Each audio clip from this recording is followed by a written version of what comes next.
forward. It is morally indefensible. He didn't care. It was all about him.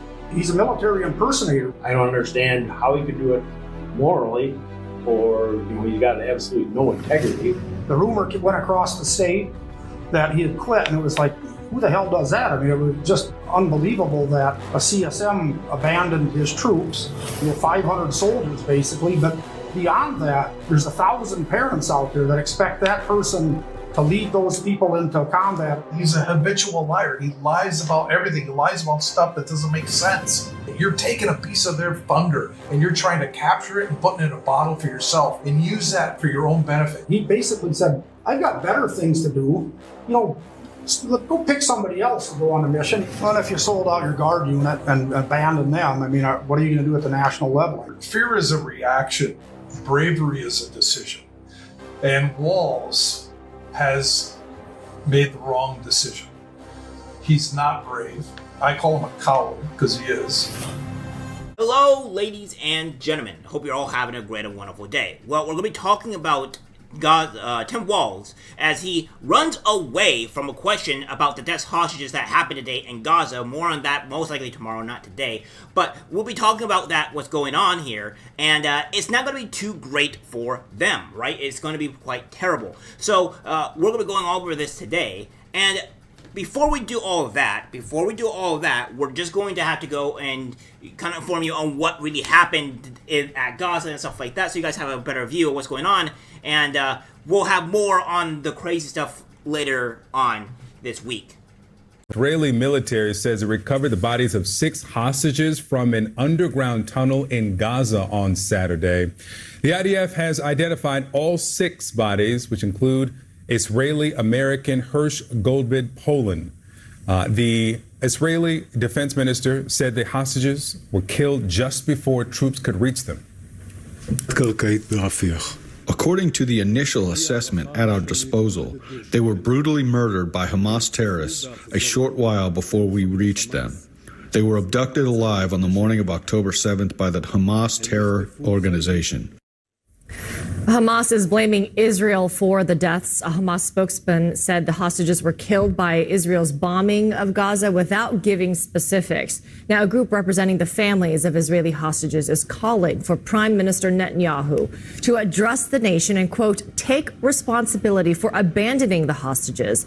Netanyahu released a taped statement this morning blaming Hamas for the murders of the hostages and accused them of not wanting a ceasefire deal. Due to this tragedy and the huge problem that we have here, it seems that it's not going too well. Well, it's not going too well for Joe Biden, and it's definitely not going too well for Tim Walz. And this is what Tim Walz has to say about this whole matter, which, he doesn't have to say very much, considering the fact he just runs away from the entire situation. He doesn't even confront it or acknowledge it. He says, bye-bye now, that's it, guys, and he just leaves.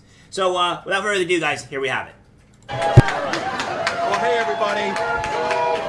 For those not from Minnesota, just to be clear, there's a lot of great state fairs in the country.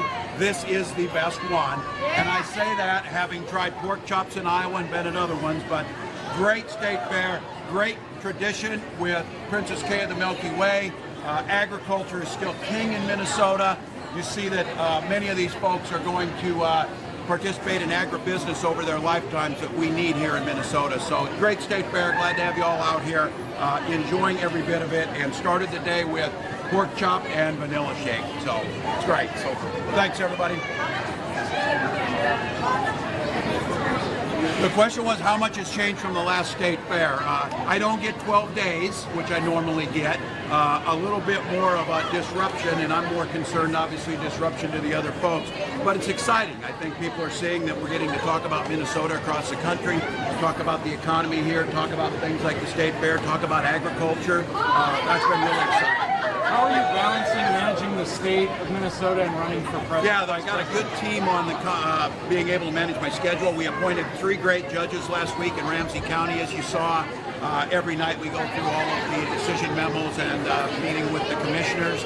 I stay updated throughout the day, and I'm in and out. Most of my time is day out and then back in. Governor, how are you feeling? What's your reaction to the 6 hostages being found dead in Gaza? All right. Thanks, everybody.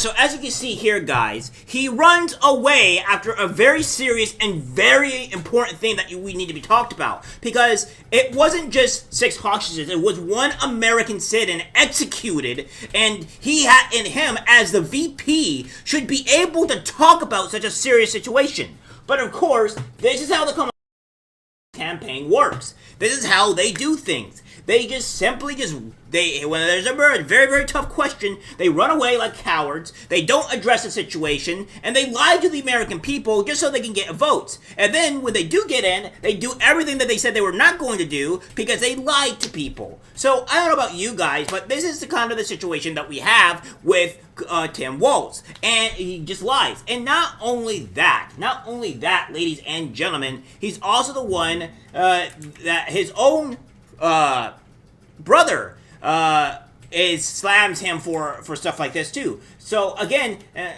it's quite insane on what was going on here. So Tim Walz's brother slams. So again, we have this here. Tim Walz's brother warns Democratic VP hopeful is not the type of character you want in the White House. The stories I could tell. And this is what Tim Walz said. Jeff Walz, which is his brother, we've just become a third world banana republic. And then again, it says that have a talk with your brother. And then he says, haven't spoke to him in 8 years. I'm 100% opposed to all his ideology. My family wasn't given any notice that he was selected and denied security the days after.